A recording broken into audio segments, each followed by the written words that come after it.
and get us going. So first I want to just contextualize who I am and who FuelEd is. So my name is Jasmine Barnes. I use she, her pronouns. I've been with FuelEd for almost 4 years now, which is amazing to say. I do a lot of work related to community engagement and to our alumni and just making sure that our work is accessible and that it really attunes to the needs of folks who are in the field, who are in education, and who are passionate about the same things that FuelEd is passionate about. And so to give you a little bit of context on what some of those things are, I'll start with our mission. So our mission is to develop emotionally intelligent educators who create relationship-driven schools. And so really the heart of this is the belief that the educator has a lot of power, a lot of influence in the classroom and the school dynamic to make change and to impact the lives of students and their colleagues. And that by fueling and supporting them, we can see really powerful transformation at the classroom level, at the school level, at the district level, and within the field. And so to really support that mission, we've started developing community gatherings. So these are monthly opportunities to connect with like-minded folks who are in the field of education and are really interested in putting these values into practice. So today we're going to hear from Jorge. He'll speak a bit about his experience, but a lot of you either have been through FuelEd and feel connected to its mission, or just share similar values and really want to be with other folks who are seeing the importance of things like empathy, things like wellness, in helping adults care for each other and for their kiddos in school and beyond. So it's exciting to have you all here and to make this space together. Mm-hmm. So our mission. So there's sort of 3 elements to how our mission comes to life, comes into action. So the first is develop. So we develop educators, folks like you, adults, administrators, through trainings to really create a mind shift, to really introduce these ideas around self-awareness, around empathic communication and genuine communication, and to kind of have those light bulb moments where folks, leaders, adults are introduced to new ways of engaging with each other and have a new understanding of themselves and their role within the classroom and beyond. From there, we catalyze folks. So we support alumni in having more connections and opportunities to innovate and learn and think about how they can take that light bulb moment and really put it into action, change how their classroom looks, change how they talk to their colleagues, change what it looks like to be a teacher or just to be a person in the world who has that new awareness and that new sense of self and understanding of their work. And then finally, we're continuing to just amplify this work, both through the amazing, powerful voices and positions that our alumni are currently in, but also by sharing our research, sharing our findings, and amplifying the work that FuelEd does, getting that message out to as many folks as possible. And part of that is through spaces like these where we're having time to connect and to hear from our alumni who have been catalyzed and have made changes to their personal and professional lives. That's where we have a heart around catalyze, because that's what we're going to be doing tonight, focusing on. So just to give you some context in today's gathering, this was in the Eventbrite event, but just to kind of break down what we're going to focus on. So first, the goal here is for y'all to connect. So being able to connect with other folks who are like-minded and just gain some more insight into the practices and the experiences they're having in the field and in the classroom. Second is to really focus and learn how Jorge has embodied radical empathy in personal and professional realms and really created inclusive environments that support equity for his kids, as well as, just the way that his school environments and professional environments work. And then finally, you'll have some time in breakout rooms to also think and brainstorm ways that you can make small changes as an individual, but also within systems to have more wellness and more space for empathy, especially in a season when we all need it and burnout is so high, especially for folks in the field of education. To best engage, a lot of you all are doing it already. But first, just turning on your video. We'd love to see your face. It's a great way to just stay engaged and connected. And especially in breakout rooms, it's a great way to just kind of create that instantaneous connection by seeing another person's smile. But also to stay muted while other folks are speaking, so we just have clarity of sound. If you have a question or reflection, please share it. Let the chat be the space where you kind of share what's coming up for you. As I said, Grace will be there to respond and make sure that you're cared for. And there'll be a lot of opportunities as we move further into the presentation to do Q&A. So if you have questions for Jorge or for me, I would love to hear those and to center and focus on those when we get later into the space together. Be sure to have some notes. so that you can kind of jot down your questions, your thoughts, anything that pops into your mind, especially when we have the breakout groups, and be prepared to interact. So there will be a space where you're going to get to kind of sort of like collectively vent a little bit. So a little bit of writing out what's been going on, what you're feeling, what emotions you're bringing into the space, and be ready to do a little bit of self-expression and some creativity. And then finally, again, be ready to share in breakout groups. That to me is really the heart of this time, is actually getting to think, to talk, to connect, to share information. And so just inviting you and encouraging you to really be ready for that moment towards the end of our time together. Community values. So before we, jump in together and start sharing and expressing, it's really important that we're grounded and that we have shared values and shared understanding of how we're going to be together in this space and also in the breakout rooms. So the first value is belonging, understanding that this space is created for you, by you. So for you in the sense that it's really focused on the experience of educators, administrators, and folks in education. Y'all are the heart of why we do this work. And we want this work to be meaningful, impactful, and enriching for you. And also the by you is really with Jorge and other alumni who are giving their feedback, their insight, their experiences to shape what this looks like. So just knowing that there should be a sense of belonging and respect amongst all folks who are present. Second, connection. There's going to be chances and opportunities to be genuine, to be kind, to connect, to share how you're feeling. And so just really inviting that and embracing that. When you leave, you should feel connected, more connected, whether it's to me, to Jorge, or to other people in the space, or just to yourself. And so that's a really big value we have being together. And finally, wholeness. You should feel free to be self-expressed. You shouldn't feel like you have to compromise a part of your identity, a part of your experience to be in this space. We want you to feel secure. And if at any point you don't, for whatever reason, you're welcome to give that feedback. And again, Grace is there to respond if you have any questions or concerns about making sure that you feel like your whole person can be present. And also that goes with not, to say like, it's the end of the workday. If you're already in your pajamas, that's okay. Like, it's totally fine to turn on your video and still be engaged. The realness of who you are is welcome into the room. Jorge, so excited to introduce our alumni speaker for the day, Jorge Cardenas. So Jorge has been an educator in the US and South America for 22 years. Since 2016, he has initiated FUEL in 3 different Houston area high schools. He is currently the 3DE school director at 3DE National by Junior Achievement, working at Austin High School. And you have his contact information right there if you're interested in reaching out after the session to connect more with him. So I'm gonna move us through some slides, but I'm gonna hand it over to Jorge to just start speaking to some of his experience. I'm excited to hear from you, Jorge. Thank you so much. I'm honored to be honest with you, to be here and to share. And I think this is a great opportunity for everyone to feel just somewhat of a space that you will always find others that may think alike or may have some sense of what this is all about in regards to just connecting with others and building relationships. And I find myself, at this time in my career, not just doing it in one space, but doing it in the spaces that surround me, and when I connect with people professionally or personally.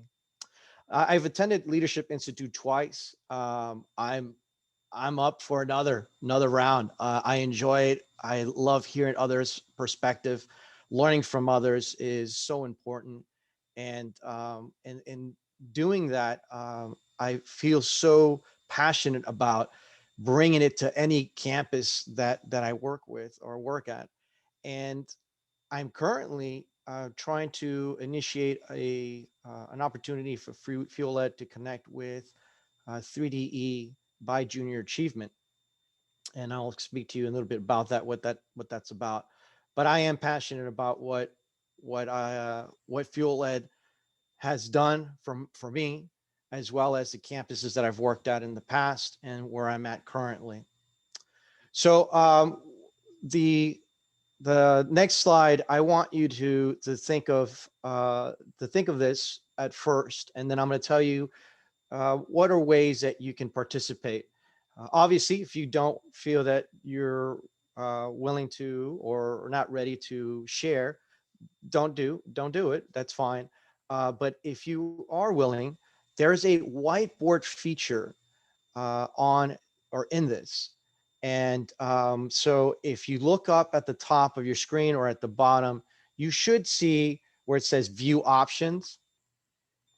And then within that view options, you'll click on it and then you'll see annotate. So once you find that, you're able to get on the whiteboard and be able to write or draw. This is just an opportunity for you to do so that you can share. And the question is, what is filling your bucket today and what's draining it? So let that sink in, and when you're ready, go ahead and add something to the whiteboard. Thank you. So what's filling your bucket today and what's draining it?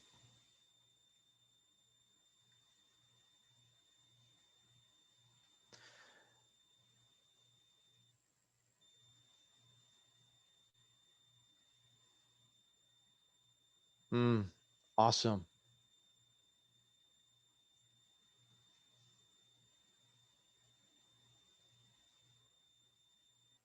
And so while you're doing that, this is a great opportunity to find ourselves uh, where we can calibrate our thoughts and what's going on in our world. And because of COVID, we find our students as well as our teachers really struggling. Um, and I see something in the chat. You can even put it in the chat. So don't worry. And I forgot to mention that you can put in the chat if you're in the situation that you're not able to access the whiteboard at this time. Please add it in the chat. You can definitely add it there.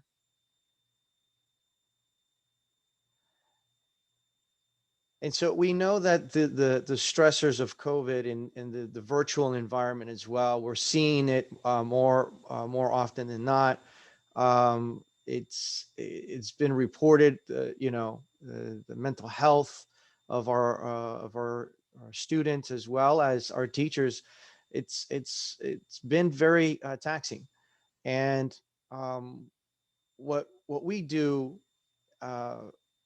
In the sense of 3DE, we've implemented a lot of social emotional components and hearing from teachers as well from students. It's necessary. We need to know what they're going through.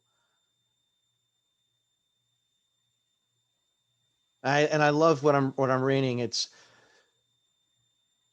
music, draining. One example is emails.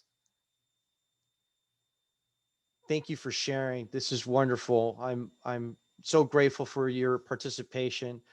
I see that some are sharing that there's stress and that there's fear, and the pressures. Feeling my baby. Yeah. Celebrating birthdays with my family, That's great.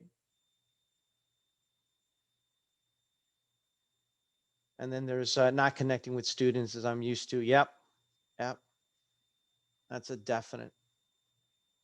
I really am excited to see that you guys are participating and sharing. This really allows others to see that we're all in this together, and it's an opportunity for us to really see where we're all at. And so this really allows you to reflect on what we're going through as educators, and how important it is to check on the wellness of our staff as well as our students. And should I say, it's very important because in the setting that I'm currently at, our students, their home structure is not what you would say stable. So definitely knowing what they're going through and understanding is by listening and having them have those options to vent. So on the next slide, the question that was brought to me allowed me to really hone in on what can I do or share about what's done, what Fuel Ed has done for me. And so what would it look like to use empathy as the guiding force to have more of what fills you and less of what drains you in your work and personal life?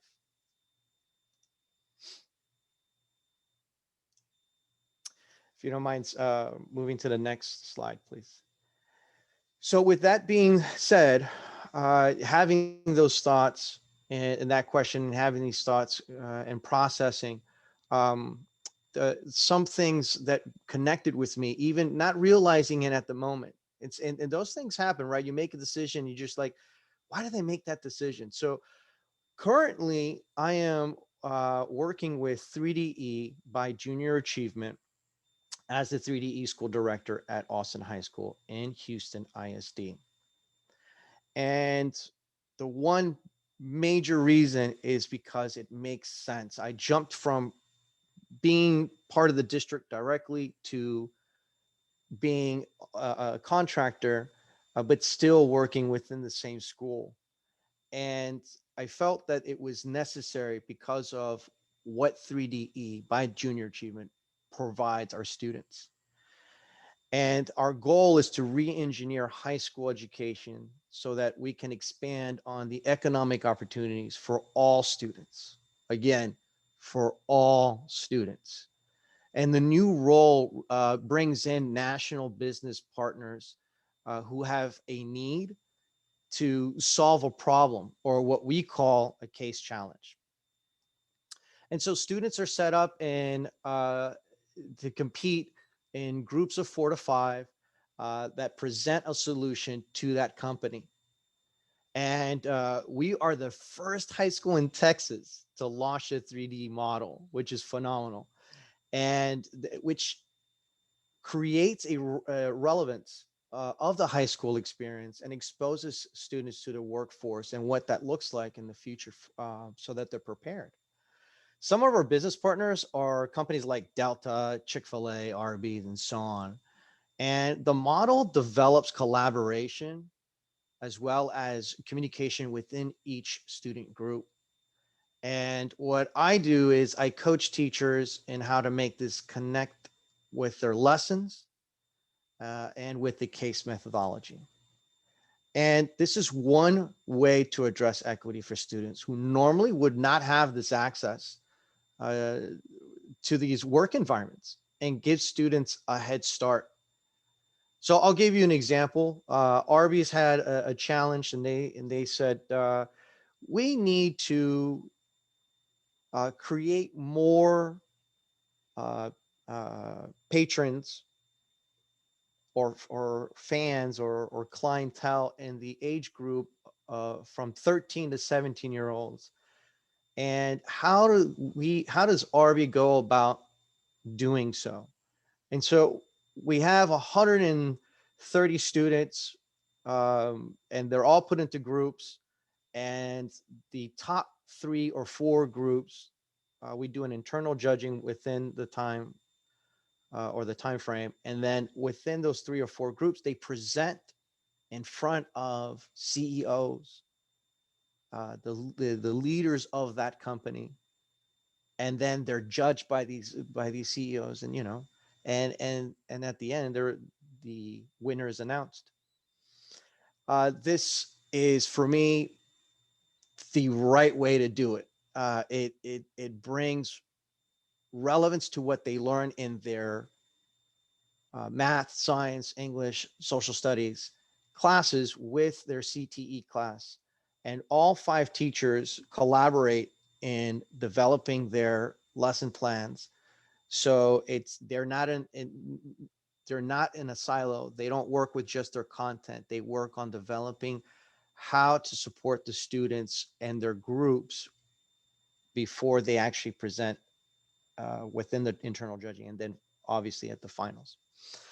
And it's amazing because it really levels the playing field. It provides them with the right skills. And this is the right thing to do. Our kids need this. They need the opportunities, they need the exposure and the skills to be successful. So they'll be 3 to 4 steps ahead of their peers that are non-3DE students. And especially in the area that our school it serves, it's very important that we provide these tools that regularly they wouldn't have that opportunity. Do you mind moving to the next slide?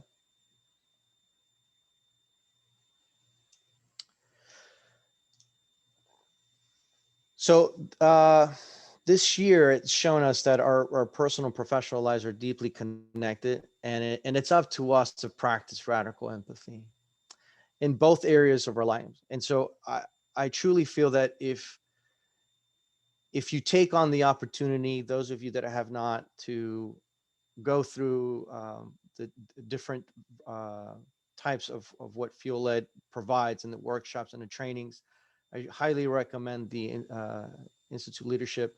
It or Leadership Institute. It really allows you to dig deep and understand how to build these relationships that will last. The idea is to create a connection, a belonging, a culture that will definitely have a positive impact, and that people would want to come to work, not just for, obviously for us as educators, it's not just for a paycheck, but it's for connecting with our kids and making sure we provide them with the best.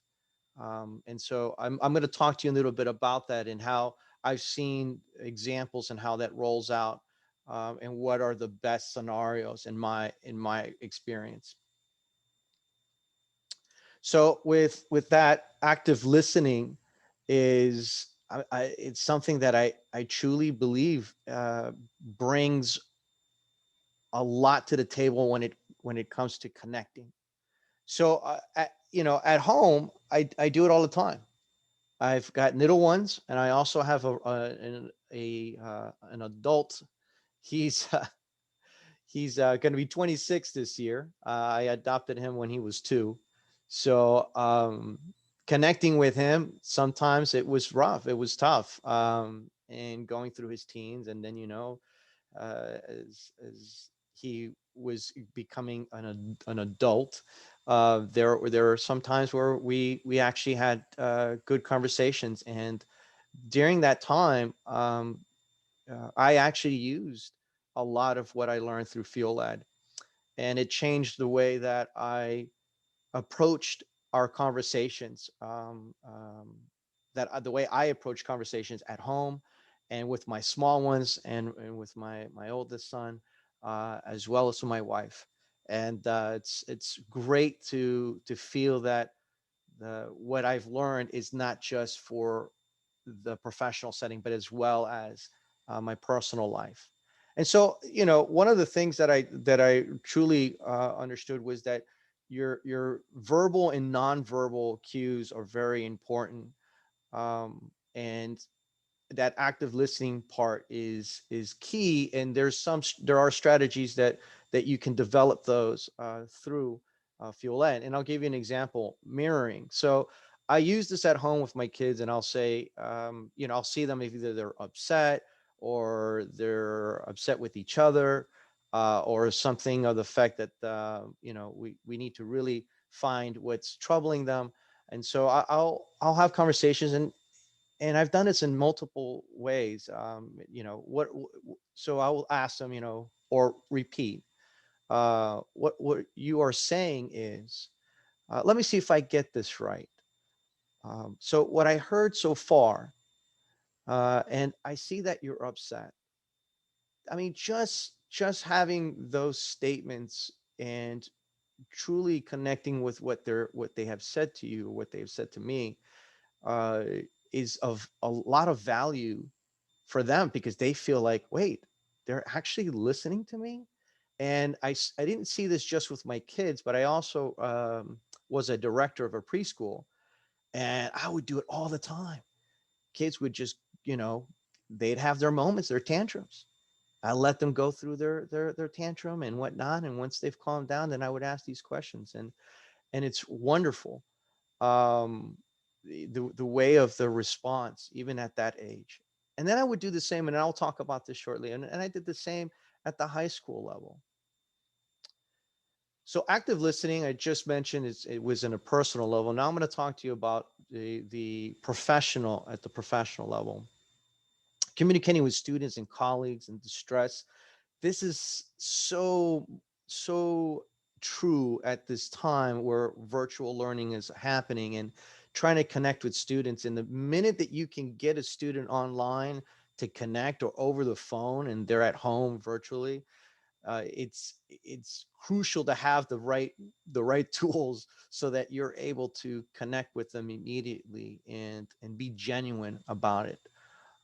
So at the school community, the best structure that I've seen is top down, right? And basically what I'm saying is, your administrative, um, your administrative group, right? They, or your administrators, they will definitely need to be introduced, either at the same time or before introducing it to the staff. But it doesn't mean that they can't do this together.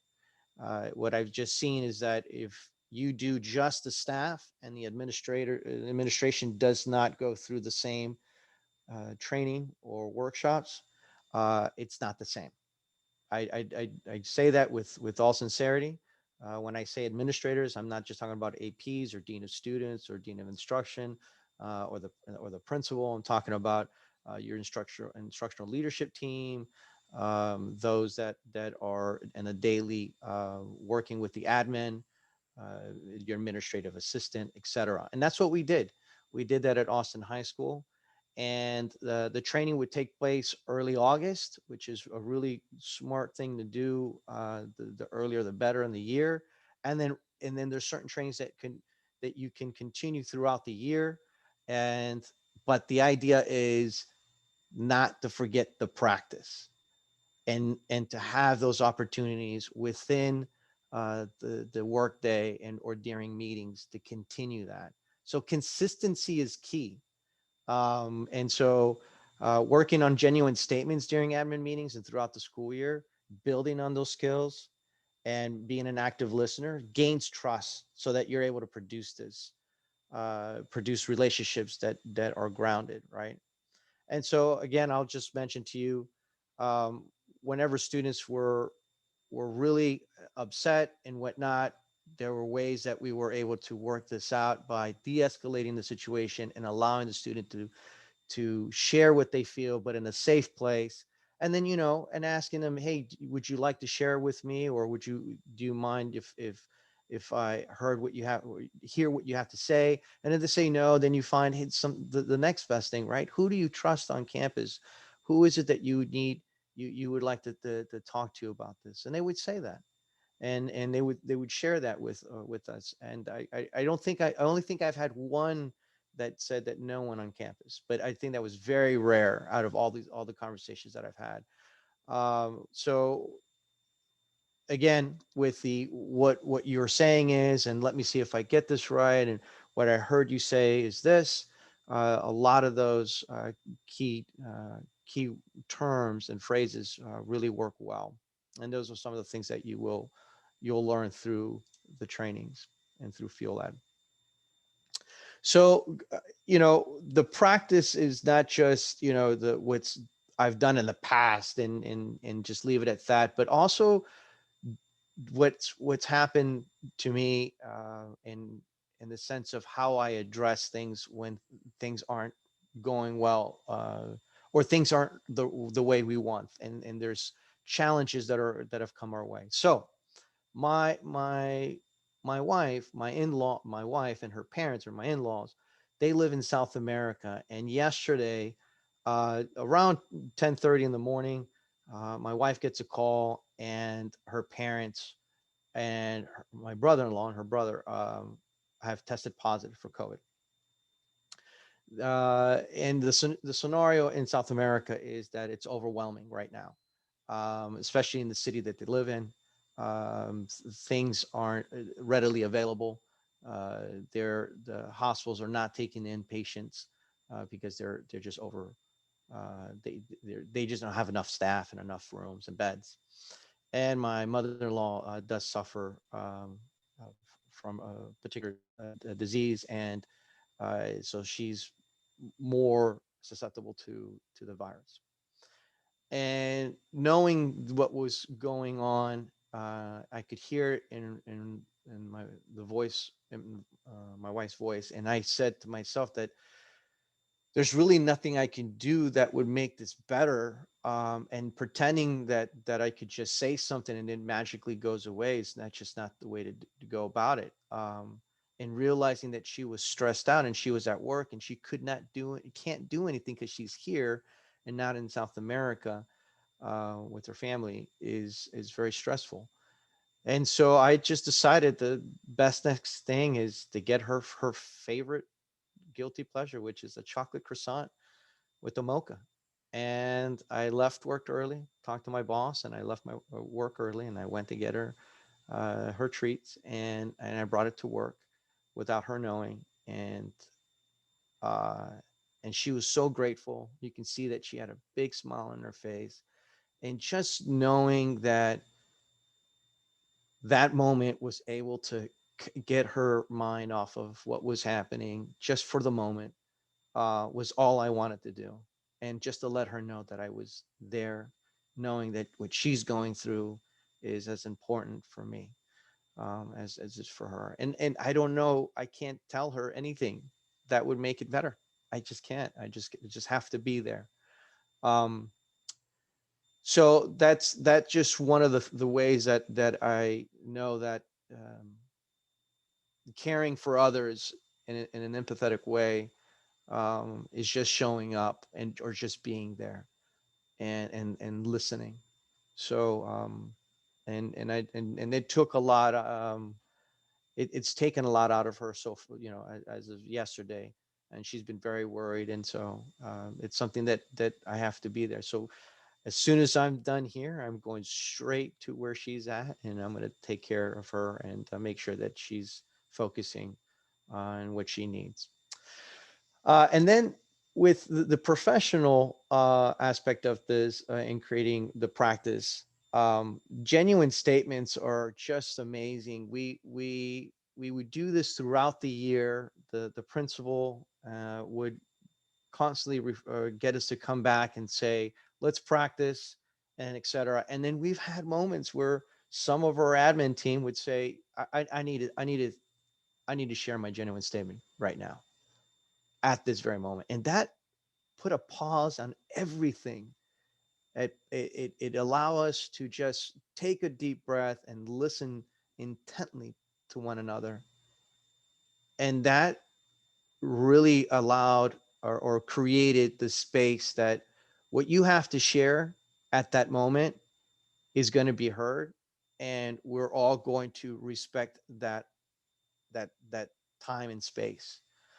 um, and what we've done at another school, at another high school, at Sharpstown High School, is we would place our hand over our heart whenever someone would say or show a practice within from Fuel Ed, and we would place our hand over our heart just in recognition of you're practicing what we have learned. And throughout the year we would just do that to acknowledge and give a nonverbal affirmation of their their willingness or their will to practice these strategies and it was and these skills. And it was amazing because we got a lot of people interested, and they're like, why do you do that? And so we would share that. And we did eventually have the staff trained as well. So that was unique at that particular campus. So the commitment that I have made, it's not for it to be something set aside or like like us as educators, we've had a an initiative. It's been rolled out and we have it in a binder, and it's a program, and then we put it up in the bookshelves, or within our filing cabinet, or next to our desk where it's piled up with other initiatives and other programs. This is truly the reason why you have to take a radical stance with the training and the empathy that comes along with it. It's because it truly creates a balance of how to be human and really listen to others, and take in consideration that what they're going through is not necessarily that you have to know or understand, but that you're there, and that you're capable of listening and allowing that person to share. And we've had teachers cry and be upset, and and thankful after we've gone through that process, and allowing them to vent and to have a place to do so. Because again, what they're feeling is it's they have every right to feel that way, and we have to provide that, not just for our teachers but for our students as well. And that's how professionally uh, I've seen it done. That I feel that it truly makes a difference, as well as personally. It's the way that I uh, work on communicating, not just to my children, but as well as my wife. And my toughest customer, to be honest with you, is my father. And so I'm still working and on using the skills that I've learned through Fuel Ed. But it makes a difference.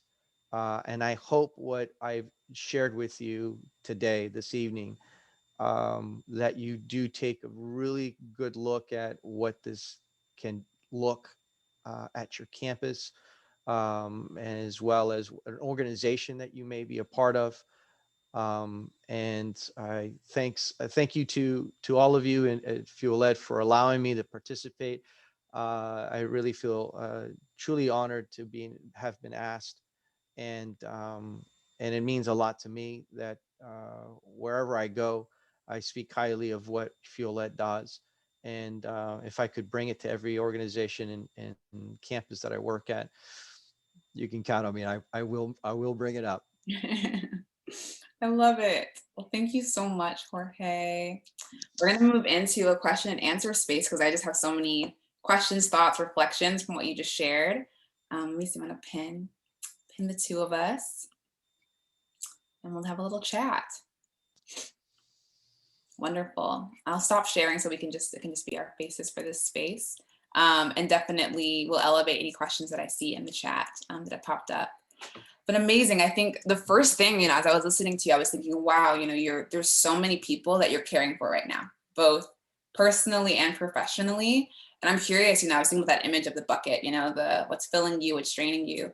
For you, what does that feel like, or how do you sustain the ability to care for other people, for your colleagues, for your family, but also make sure that you're not burning out, that you're getting the kind of care that you need? I truly think that you always have to find some people that will be as empathetic, and you need to uh, connect with those. So I have a mentor that has moved to North Carolina, but when I need to vent and I've got to let that out, and he's familiar with Fuel Ed as well, I call him or I text him. And I think that you need to have that. You need to find people that, even though they may not know the answer, they are listening. Mm, And that's what you truly need. You can't just think that you can be there for others and not take care of yourself. And I've learned that. And I've learned to share with my father as an example, and needing him to be there as a secure attachment figure, and as well as my mentor. And so I do that, and I find ways and time to do that and put that to the side, that it's necessary. Mhm. You've got to connect with others that are able to do the same. Yeah, for sure. Yeah, it's like kind of like continuing to fill each other's buckets up, you know? It's like this consistent circle of care that we're engaged in our professional worlds and also our personal worlds, you know, they all overlap and it's continuing to fill each other. Mhm. I remember you shared the story with me a bit ago, but just talking about in Texas freeze that happened, you know, a couple of months ago and the impact. I mean, obviously this year with COVID, it's been a really intense year for education. And then you add on like natural disasters. But I know you mentioned kind of things you saw teachers doing to really be responsive and empathic to the experiences of students. Do you want to speak more to just some of what you've seen both there and then in other spaces in terms of people, you know, teachers and leaders really leaning into empathy? Yeah, great. That's a great question. Thank you for reminding me about that, because what I try to highlight is when teachers are actually trying to gauge where students are at. So you saw that image of the bucket and whatnot. That's one of the examples that teachers would use. They would Mm, use smiley faces, they would use hearts, they would use all sorts of ways to see where their students are at and how they're feeling. And one of the unique things that I saw from one of our teachers while I was monitoring her virtual class, is that she had a question and she said, today's lesson is A, but you have a B option. And the B option is just right after the freeze. B option is, you want to talk about what's going on at home and how the storm affected you. Boom. Wow. The kids were just going at it. They just started typing. They got on they unmuted their mic. mhm, They got on the video and they were able to say, we're going through a hard time. We just don't have the resources necessary yeah, and et cetera, you know, and just allowing the kids to have an option to say, do you want to just talk about what's happening with your world? Because it's as important as this lesson. mhm, mhm, Geez, what's the harm in that, right? yeah, It's just amazing how teachers are able to really say, kids, what they're going through and their emotions are as important as learning. mhm, So mhm. Yeah, I love that. And it's the simplicity again. I think even as you were speaking, right? Really what you're speaking to is this piece of kindness. How can we continue to, like you mentioned, I think even you even said, you know, see each other as humans? How do we keep seeing people as human beings, even when, you know, the systems and the structures are pushing us to keep getting back to normal, to be producing. And we want those things. I mean, you even said it about 3DE, like the dreams you have for these students to develop them, to increase equity, to give them access to opportunities. And at the same time, recognizing and acknowledging their humanity, you know, and that right now it's really hard to be a teenager. Right now, it's really hard to be a person in a lot of areas of life. And the more that we can name that, the more connection there can come, you know, the more engagement, like you said, like people turning on their screens and wanting to relate because they're feeling and being seen by their educators and by their peers. I just really love some of those pictures that you painted about, you know, the little ways people have leaned into that relational piece. I am also curious too, for you with your colleagues and with your coworkers, what's that been like for you in terms of sort of supporting and what you've seen in terms of teachers and like wellness? I know burnout's been really intense this year for a lot of educators. I'm curious how you as sort of a leader have supported your team and just kind of what you've seen or heard from other people on your staff in terms of how they're coping. you know, it's very unique experience, right? As to how do you go about in this virtual way, in connecting with colleagues or just your teammate, right? So what we do often is we start with the question, as into, sometimes we'll phrase it as, share a thorn or a rose from the past week. Share a glow or a grow from your past week. That, you know, asking those questions just like you would as with the students in the class is really important. And then being able to allow them to share those thoughts, right? So I remember one teacher had said something about her dog. And so we allowed her to share about her dog, and we now all know about her dog. And we all always ask her, "How's your dog? How's your doing?" You know, we all know that it's a poodle. You know, things of that nature. You know, I mean, just those things just really sets you at a different at a different stage, right? Mhm. You're all you're trying to do is connect and say, you've got a life outside of the work, right? And then the follow up, I think it's as important as well.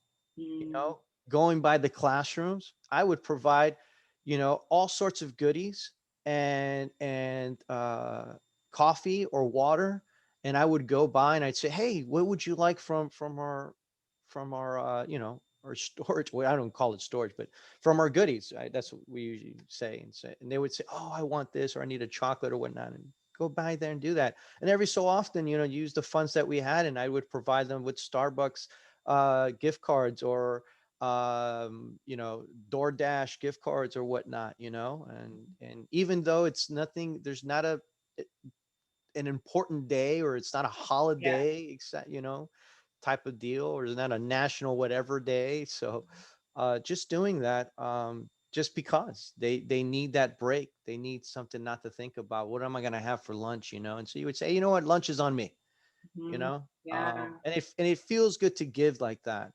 because Mhm. it tells them, they've told me this, thank you, because you really are letting us not think too much for tomorrow. And Mhm. so yeah. Yeah, I love that. I think too, like this piece of lifting small burdens, right? Like when the world's stressful, life is stressful, this reality we're in is stressful. To be able to, Yeah. give someone a small gesture, or just to Yeah. let them not have to buy their own coffee one morning or get their own lunch. Right. Those little things create that sense of levity, and even something that small can just make the day feel possible. Yeah. And And can I, before, it was yeah. like, if I have to figure out lunch, like I can't make it through the day. And then the thought that you can, provide that little bit, it's Right. not, again, it's not fixing the problem, because No. again, a lot of what we're facing is so much bigger than what we have control of. But that empathic moment of like, I know that you're overwhelmed, and I just want to do something, or acknowledge that you're overwhelmed and that I see you. Yeah. And the same thing, even like you said, right, with your team, making space for those stories that may not be very relevant, like your coworker's poodle, like that's not central to your life, but just to allow your coworker to talk about this animal that's a huge part of her life, and that it's important to her, and to have a bigger picture of who she is as a person, that Yep. just creates so much more community, and just, yeah, a sense of that acknowledged humanity, and that you're thinking about people beyond Yeah. just what they're producing, I want to add two things to that. One is, sometimes your meetings don't have to be meetings. Mhm. Sometimes I love that. just have an opportunity to chat. Just say, you know what, let's play a game today. Instead of having a regular PLC, let's play a game. Or, hey guys, you know what, let's have our PLC off campus. And we've done that. The other thing is, when you go by and you can sense it, there's sometimes you can sense that someone is just a bit out of sorts, Yeah, yeah. so when you get a chance and they're on they've got a pause, and they don't have kids, just going by and just saying, hey, is everything okay, Mhm, is there anything I can do, mhm. and being sincere about it and follow through with that. Yeah, And if the person says, I'm just stressed and things are not just going well, and I always ask, if you want to share with me, I'm here. And yeah, if you don't, just whenever you're ready, you know where I'm at. That's it. yeah. That is it. And allowing them to have that option is as well as important as going and bringing them some goodies. Mhm. Yeah, I like that piece. I think that's key, is the sense of autonomy, the sense of option, the sense that, again, you're a human, and that can take precedent but over us getting through this list of, everything that we need to get through for the day. I really love I really love all those pieces in your reflections. I'm going to move us into sort of the next little round so that folks can start chatting with each other. So I'm going to screen share really quick. All right, our mix and mingle space. So we're going to have folks break out into breakout groups of about 4 people. And you're gonna have an opportunity to introduce yourself. So really, like, look in the eyes of the other, say who you are, what you're doing, where you're from, what your job looks like right now. And then just have a space to kind of dream, to ask questions, to brainstorm, to reflect on what we've been discussing. I really think the piece here that a lot of folks have mentioned, and that I've just heard in the community, is this balance of knowing that empathy is needed, wellness is needed, burnout is present. How do we give and receive that, right? Because a lot of what Jorge was speaking to, right, is a cycle. You know, we care for another, another cares for us. That's sort of how we sort of keep that bucket getting full. And so when you think about, you know, what you need in your personal and professional life, what would that look like to have collective wellness, and to increase that sense of empathy, belonging, and connection? And then how can you start to make that change today? So I really want to give y'all space to decide how you want to use your time together and how you want to speak, but it'd be amazing if each group at the end, if you can think about individually or as a collective, you know, what's one thing you think you could start literally today, tomorrow morning, right? What's one practice, both giving to someone else or, you know, we're asking for that kind of care from your colleagues, from your family to increase wellness. So that's sort of the prompt for our space together. I'm going to